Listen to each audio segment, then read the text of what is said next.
Hey everyone, welcome back. I know you guys usually come here for our deep dives into the latest earnings calls, but today we're going to be switching gears a little bit, covering some breaking news, tragic news actually. Brian Thompson, the CEO of UnitedHealthcare, was killed this morning in Manhattan.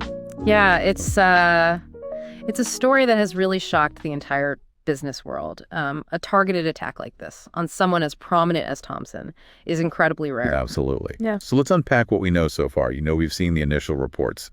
Can you paint a picture for our listeners of how this attack happened? Yeah, so what we're hearing is that Thompson was walking alone to the New York Hilton Midtown. UnitedHealthcare's annual investor conference was supposed to start there today, and it seems like he was heading in from a nearby hotel. And the gunman was seemingly lying in wait. This is according to statements from Police Commissioner Tisch. He shot Thompson multiple times and fled the scene on an e-bike. Wow. And what's even more surprising, there was no security detail present. For the CEO of a company as large as UnitedHealthcare, you would assume that level of protection would be standard.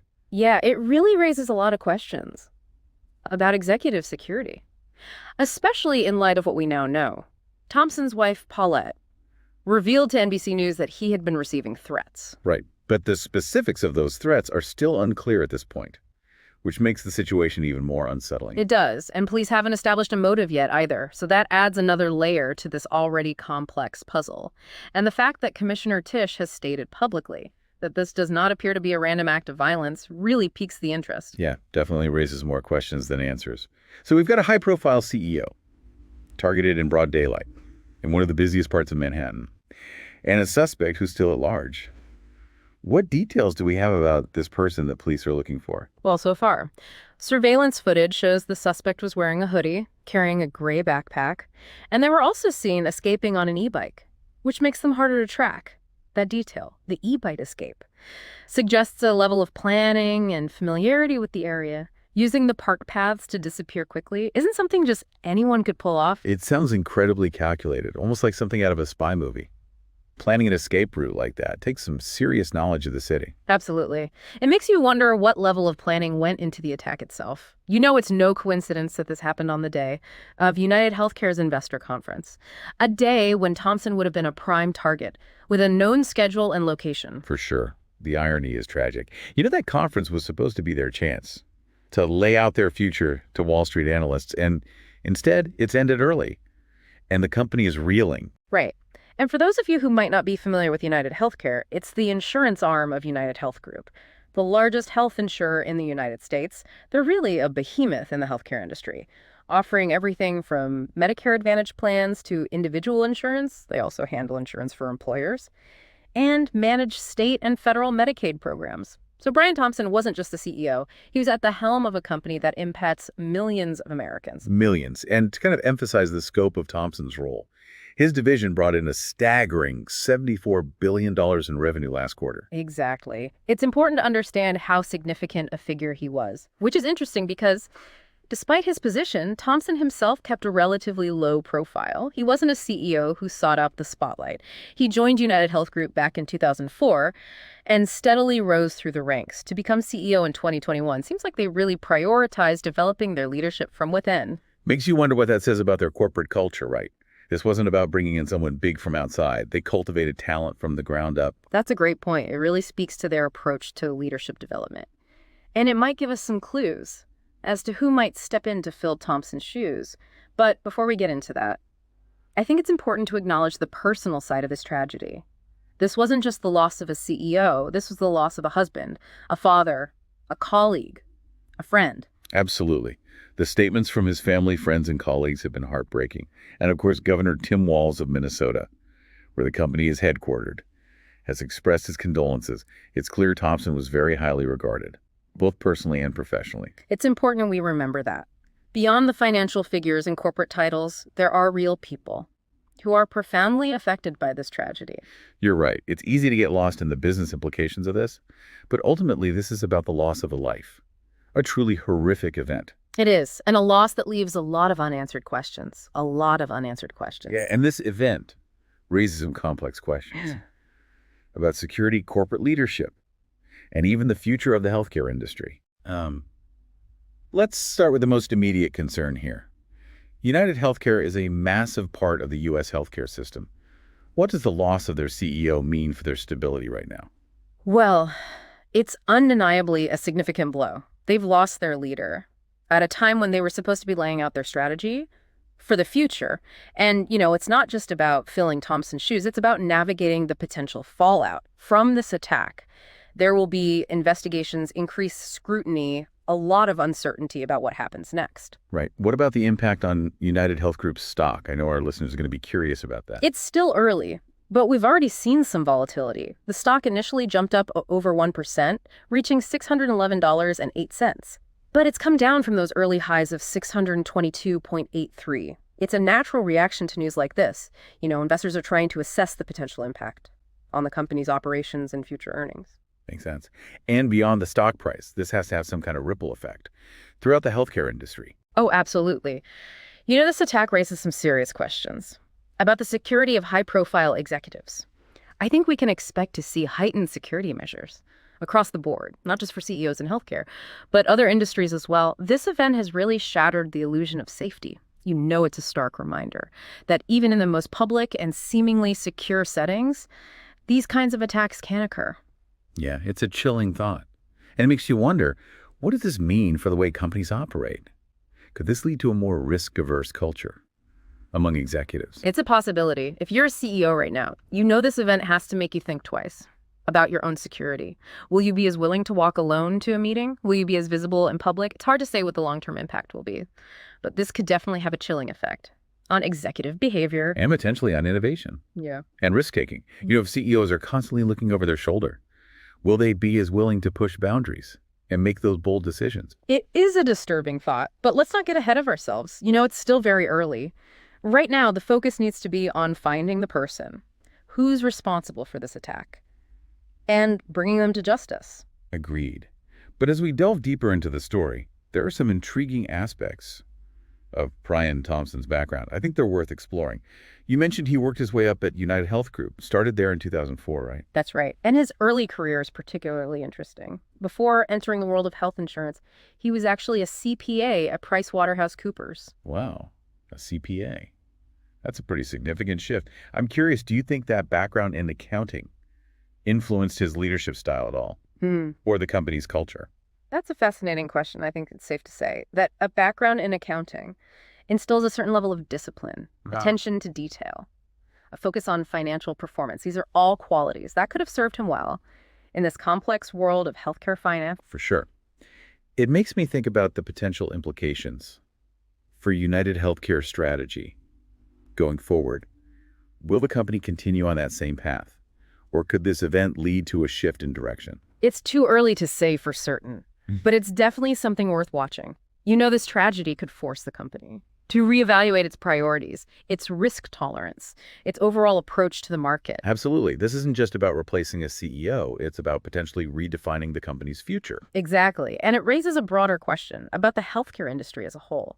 Will this event be a catalyst for change? Will we see more emphasis on security, on transparency, on addressing these systemic issues that contribute to violence and unrest? Those are all really important questions, frankly, ones that are too big for us to fully answer on this episode. But as always, we'll continue to follow the story closely and keep our listeners updated on any new developments.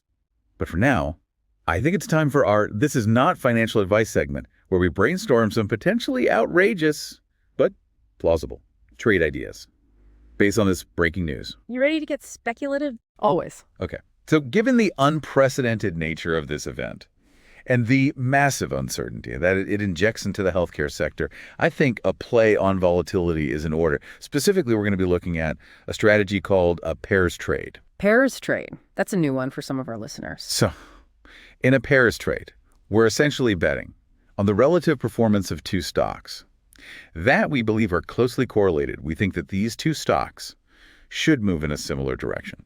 But in this case, we believe that one will outperform the other due to these specific circumstances. Surrounding this tragic event, we're going to short one stock and go long on the other. Okay, I'm intrigued. Which two stocks are we looking at? In this corner, we have Teladoc, ticker symbol TDOC, the telehealth giant. And in the other corner, we have Cigna, ticker symbol CI, a major health insurer similar to UnitedHealth Group. Okay, interesting matchup. What's the rationale here? The logic is this. In the wake of this attack, there's likely to be increased anxiety about security risks, especially for companies operating in the healthcare space. And that anxiety could translate into investors flocking to companies that are perceived as safer and more established. So in this case, Cigna would be the safe haven. Exactly. They're a large, well-known insurer with a proven track record. Investors might view them as less vulnerable to these types of attacks, less vulnerable to any sudden disruptions in leadership or strategy. On the other hand, Teladoc, while a leader in the telehealth space, is a newer company. They've experienced rapid growth, but some investors might see them as more susceptible to security breaches or disruptions, maybe even more sensitive to market volatility in general. So the fear factor, the perceived risk, could drive investors away from Teladoc and towards Cigna. That's the bet. Okay. So how do we actually structure this pairs trade? Walk us through the mechanics. Yeah. So we're going to short Teladoc and go long on Cigna. Shorting Teladoc means we're essentially betting on its stock price going down. We could short the stock directly, or we could use a financial instrument called a put option. A put option gives us the right, but not the obligation, to sell the stock at a certain price within a specific time frame. And going long on Cigna means we're betting on the stock price going up. That's right. We could buy the stock outright, or we could buy something called a call option. A call option gives us the right, but not the obligation, to buy the stock at a certain price within a certain time frame. Essentially, we're creating a hedge. Interesting. So if the market panics or even overreacts and Teladoc's price drops, our short position on Teladoc would profit. And if investors seek safety in a company like Cigna, our long position on Cigna would benefit. Exactly. The beauty of a pairs trade is that it allows us to potentially profit from the divergence in performance between two closely related assets, even if the overall market isn't moving much. But there's inherent risk involved. You're essentially betting on a very specific scenario playing it. Of course there's risk. Always. For starters, this entire thesis relies on the assumption that the market will react in a predictable way. Investors might not behave rationally, or they might focus on other factors entirely. Meaning our carefully constructed pairs trade could completely backfire. It's a possibility. We also need to consider the individual risks of each company. Teladoc stock could surge if they announce some groundbreaking new technology or a partnership, and Cigna stock could plummet if they face unexpected regulatory hurdles or disappointing earnings. There are a lot of moving parts. Right, a lot of factors that could throw this whole trade off, but that's part of what makes trading so challenging. Yeah. And potentially rewarding. Yeah, absolutely. It certainly is. And as always, a reminder to our listeners, this is purely hypothetical. This is not financial advice, and we are absolutely not suggesting you make this trade. This segment is all about exploring those potential market reactions and understanding how traders think before making any investment decisions. Do your own research, talk to a financial professional, and carefully consider your own risk tolerance. Couldn't have said it better myself. Yeah. All right, so we've explored the potential market reactions to this tragedy, the impact on UnitedHealth Group, the broader implications for the healthcare industry, and even brainstormed a speculative trade idea or two. No. But as we wrap up this deep dive, I want to leave our listeners with something a bit more thought-provoking. Okay. This whole situation has been weighing on me, and I can't shake this question. What does this tragedy say about the state of our society? I mean, think about it. A high-profile CEO gunned down in broad daylight in one of the safest cities in the world. It speaks to a level of violence and instability that's deeply unsettling. It is a sobering thought, and one that I think many are grappling with right now. This event seems to tap into a deeper anxiety about the state of the world, the divisions in our society, the sense that things are becoming increasingly unpredictable. Exactly. And it's not just about this one incident. We've seen a rise in political polarization, social unrest, targeted attacks in recent years. It's as if the fabric of our society is fraying at the edges. And I don't know what it is. I can't help but wonder if the healthcare industry itself plays a role in all of this. Well, that's an interesting perspective. How so? Well, healthcare is such a fundamental need. It's essential to our well-being, our survival, but it's also become incredibly complex, incredibly expensive, and incredibly divisive. We've got millions of people who are struggling to afford healthcare. Insurance premiums are skyrocketing, drug prices are through the roof, and the whole system often feels more focused on profit than on patients. All of that creates tension, frustration, anger. It's true. Healthcare has become a major source of stress and anxiety. for a lot of people. And when people are struggling, when they feel like the system is failing them, it can lead to resentment, mistrust. Exactly. And while I'm not saying that this tragedy was directly caused by these systemic issues, I do think it's a wake-up call to address the underlying problems in our healthcare system, to make it more affordable, more accessible, and more equitable. I agree. This event should force us to take a hard look at the state of healthcare in this country and ask ourselves some tough questions.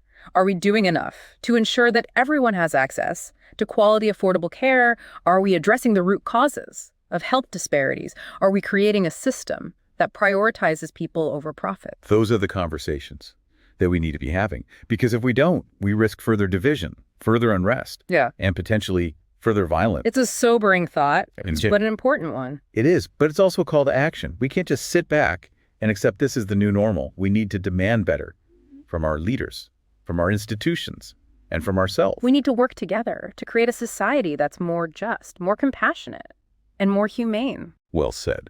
And on that note, I think it's time to wrap up this episode. We've covered a lot of ground today, from the immediate market impacts to the broader societal implications of this tragedy. But remember, this is a developing story, and we'll continue to follow it closely here at Talk Tickers, as always.